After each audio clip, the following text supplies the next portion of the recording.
दास देखिए इरशाद फरमाया वल असर, रब फरमाता है मुझे जमाने की कसम। अल्लाह को भी कसम उठाने की जरूरत है, मालिक करीम को भी क्या हाजत है कि वो कसम उठाए, लेकिन ताकीद करके बात जहन में उतारने के लिए। इंसान का मिजाज होता है ना, जिस बात पे कसम उठाई जाए उसको इंसान समझता है ज्यादा पक्की है, तो तभी इंसानी के मुताबिक बात की। फरमाया वल असर, जमाने की कसम हो। इंसान को पैदा करने वाला रब कसम उठा के इंसान की एक बात करता है, वल असर, मुझे कसम हो जमाने की, इन्नल इंसाना लफी खुस्र। इंसान को पैदा करने वाला रब फरमाता है बेशक इंसान खसारे में, घाटे में, नुकसान में। लोग इसको कह रहे हैं बड़ा सेट है, लोग कह रहे हैं बड़ा कामयाब, ये भी कह रहा है अल्लाह का बड़ा शुक्र है,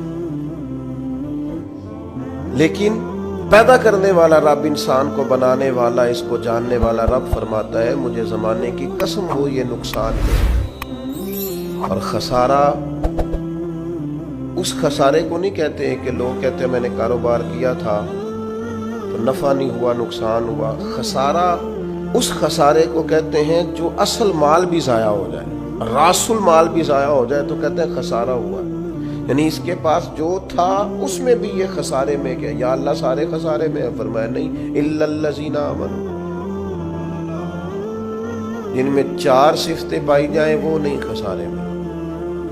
उनमें पहली सिफत ये है कि इल्लल्लज़ीना आमनू, बेशक वो लोग जो ईमान लाए, मगर वो लोग जो ईमान ले आए, जिनका ईमान मजबूत हो, जिनका अकीदा हो कि अल्लाह हमारा रब है, वही पैदा करने वाला है, वही रिस्क देने वाला है, उसी की तकदीर का गलबा है, रब करीम जर्रे जर्रे को जानता है, अल्लाह ताला ने जिस हाल में रखा है यही हाल मेरे लिए बेहतर है। इंसान मेहनत पूरी करे, नतीजा अपने रब पे छोड़ दे, असबाब सारे जमा करे, भरोसा अपने अल्लाह ताला पे करे, अकायद के लिहाज से पुख्ता हो, और फिर उसका अकीदा हो कि बाद अज खुदा बुजुर्ग तुई किस्सा मुख्तसर।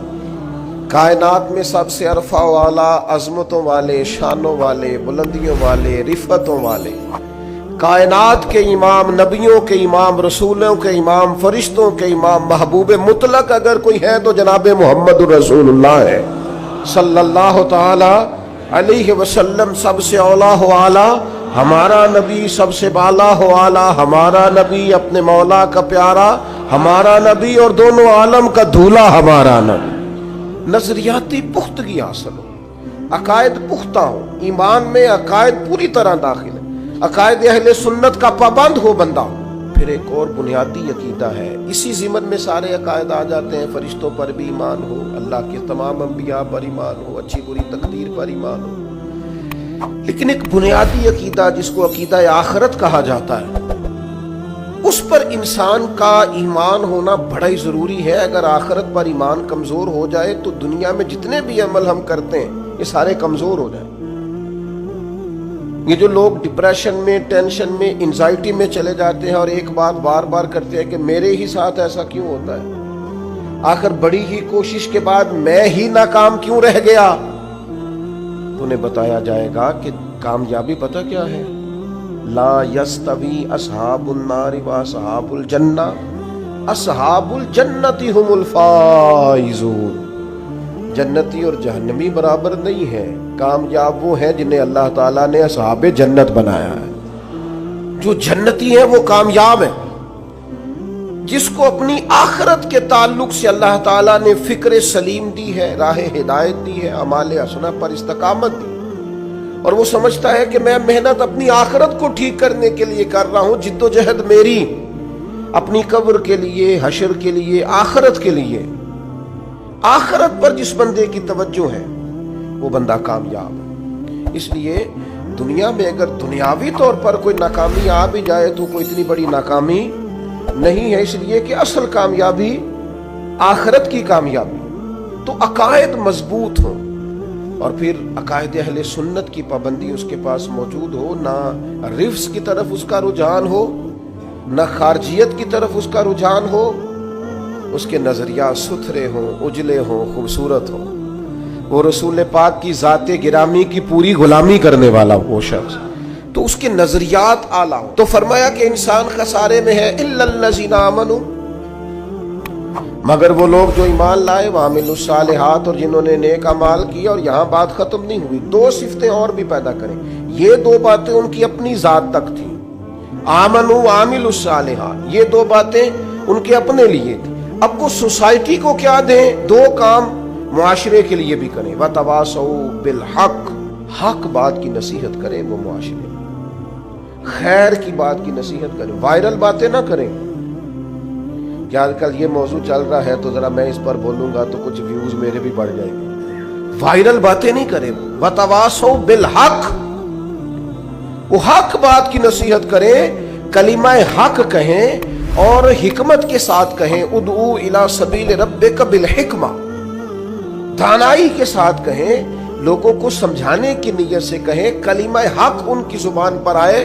اور میرے نبی پاک علیہ السلام نے فرمایا سب سے افضل جہاد ظالم بادشاہ کے سامنے کلمہ حق کہنا ہے۔ آپ حق کے ساتھ کھڑے ہوں، پھر آپ لوگوں کو امر بالمعروف کریں، پھر نہی عن المنکر کہیں، اور وہ بھی بندہ دیکھ کے نہیں۔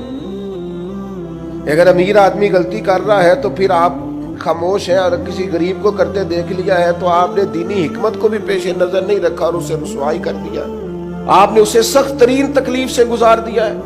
حق بات کی نصیحت کریں، اور جو لوگ حق بات کہتے ہیں نا